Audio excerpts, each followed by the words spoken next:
প্রিয় শিক্ষার্থীবৃন্দ, রিটন.চট্টগ্রাম ইউটিউব চ্যানেলে স্বাগতম। আমার এই শিক্ষামূলক চ্যানেলে আমি আজ নবম দশম শ্রেণীর একটি গাণিতিক সমস্যার সমাধান করে দেখাবো। ম্যাথমেটিক্স বা গণিত এই সাবজেক্টটি সকল শিক্ষার্থীর মনে একটি আতঙ্কের বিষয়। এই আতঙ্ককে দূরীভূত করা যায় তিনটি মাত্র স্টেপ বা ধাপ অনুসরণ করে: 1 নিয়ম, 2 সূত্র এবং 3 ধারাবাহিক বিশ্লেষণ। এখন আমি তোমাদেরকে এই তিনটি ধাপ বা স্টেপ অনুসরণ করে একটি গাণিতিক সমস্যার সমাধান করে দেখাচ্ছি। প্রশ্নটা হচ্ছে x square equal 5 plus 2 root over 6 হলে x plus 1 divided by x এর মান নির্ণয় করো।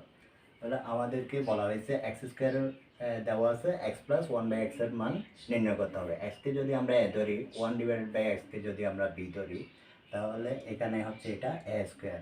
তাহলে এমন একটি সূত্র আমাদেরকে বেছে নিতে হবে যেখানে এ স্কোয়ার থাকবে, এ প্লাস বি থাকবে। এটা যদি দেওয়া না থাকে তাহলে আমরা এটার মান নির্ণয় করতে পারবো না।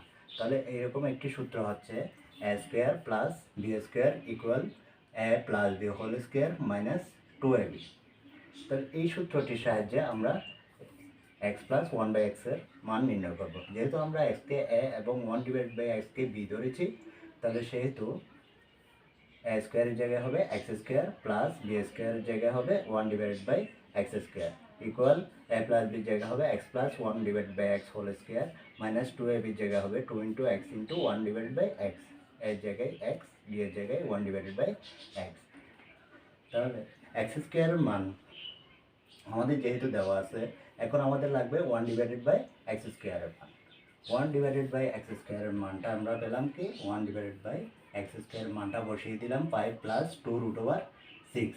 তাহলে ইকুয়াল, এখন আমাদের কি করতে হবে, বিপরীত চিহ্ন যুক্ত একটা রাশি লব এবং হরের সাথে গুণ করতে হবে। তাহলে কোনটার বিপরীত চিহ্ন যুক্ত? হরে যেটা 5 প্লাস 2 রুট ওভার 6 আছে, ওটার বিপরীত চিহ্ন যুক্ত রাশি 5 মাইনাস 2 রুট ওভার 6 গুণ করতে হবে। তাহলে 1 into 5 minus 2 root over 6 divided by 5 plus 2 root over 6 আগে ছিল, বিপরীত চিহ্ন যুক্ত 5 মাইনাস 2 রুট ওভার 6 আমরা গুণ করলাম। তাহলে ইকুয়াল উপরে থাকলো কি 5 minus 2 root over 6 divided by, এখানে 5কে যদি আমরা এ ধরি এবং 2 রুট ওভার 6কে যদি আমরা বি ধরি, তাহলে এটার ফিগারটা দাঁড়ায় A plus B into M N S B. A plus B into M N S B এর সূত্র হচ্ছে A square minus B square. তাহলে A square minus B square, A square হলে 5 whole square minus B square মানে 2 root over 6 whole square. তাহলে equal 5 minus 2 root over 6, লবটা ঠিক থাকবে, নিচে হরের কাজ চলছে আমাদের।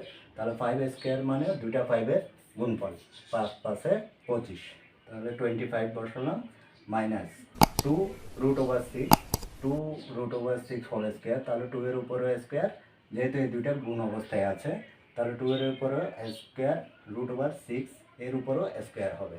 তাহলে 2 স্কোয়ার মানে দুইটা 2 এর গুণফল, 2 দুগুণে 4, রুট 6 হোল স্কোয়ার মানে দুইটা রুট 6 এর গুণফল। তাহলে রুটের মান হচ্ছে হাফ। হাফের সাথে যখন এই 2টা গুণ হবে তখন 2 চলে যাবে আর থাকবে 6। তাহলে 4 ইন্টু 6 এটা গুণ আকারে আছে, তাহলে 4 6 24, তাহলে এখানে 24 বসে গেল। ঠিক আছে, কিভাবে 5 লবটা ঠিক থাকবে, 5 minus 2 root over 6 divided by 1 কীভাবে হলো, 25 থেকে 24 বাদ গেল। তাহলে নিচে মনে মনে 1টা থাকবে। তাহলে আমাদের এক্স 1 ডিভাইডেড বাই এক্স স্কোয়ারের মান আমরা পেয়ে গেলাম 5 মাইনাস 2 রুট ওভার 6। এই ফিগারে যদি আমাদের আনতে হয়, তাহলে আমাদের কী করতে হবে, x square plus 1 divided by x স্কোয়ারের মান বের করতে হবে। তাহলে এক্স স্কোয়ারের মান দেওয়া ছিল কি 5 প্লাস 2 রুট ওভার 6। তাহলে এটা বসালাম, প্লাস 1 ডিভাইডেড বাই এক্স স্কোয়ারের মান বের করলাম আমরা কি 5 মাইনাস 2 রুট ওভার 6। এখন দেখা যাচ্ছে plus 2 root over 6 minus 2 root over 6 চলে গেল, আর থাকবে 5 প্লাস 5 ইকুয়াল 10, 5 5 10। এখন আমরা সূত্রের একটা অংশ পেয়ে গেলাম। এখন আমাদের বের করতে হবে কি এক্স প্লাস 1 বাই এক্স এর মান। তাহলে আমাদের এই পুরো সূত্রটা এখন আমরা বসালাম, X square plus 1 divided by x square equal X plus 1 divided by x whole square minus 2 into x into 1 divide by X. এটা কিসের সূত্র? এ স্কোয়ার প্লাস বি স্কোয়ারের সূত্র, A plus B whole square minus 2ab। বা এখানে X square plus 1 by x স্কোয়ারের মান 10, এটা বসিয়ে দিলাম। আর এক্স প্লাস 1 বাই এক্স এর মান যেহেতু নির্ণয় করতে হবে, এর মান এখনো বের হয়নি, তাহলে হোল স্কোয়ার মাইনাস এখানে এক্স চলে গেল আর থাকবে 2।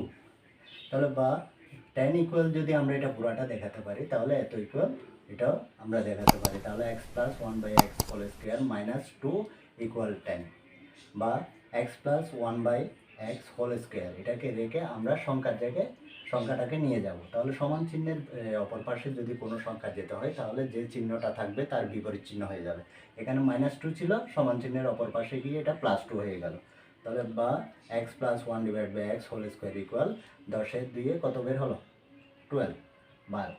তাহলে বা এখন কি করব, আমাদের x প্লাস 1/x এর মান নির্ণয় করতে হলে a স্কোয়ারটাকে বিতাড়িত করতে হবে। তাহলে এটাকে আমরা কিভাবে বিতাড়িত করব?